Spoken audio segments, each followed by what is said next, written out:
Güvənmirəm qardaş. Vallahi deyirəm, Allahın heç bir bəndəsinə güvənmirəm. Sözümdən, söhbətimdən kim inciyir, kimə toxunur, vecmə belə deyil.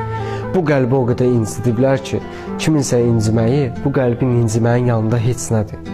Vallahi deyirəm, mən elə pis dəyişdilər ki, mən güzgüyə baxanda özümə yad gəlirəm.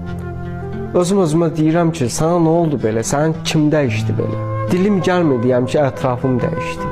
Bu səhvi özüm eləmişəm axı. Ətdən olan ürəyi daş elədilər. Heç kimə acımıram mən.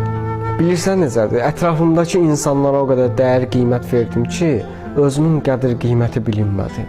Vallahi deyirəm, əlimdən gələnin artıqlaması ilə elədim, əlimdən çıxıb gedənlər üçün. Nə oldu? Heç nə. Mən ona görə həmişə deyirəm ki, qəlb qıranın qəlbi qırılsın, haqqa girənin qələmi qırılsın. Mən payıma düşənə razıyam. Üsyan etmirəm. Allah əgər səsimi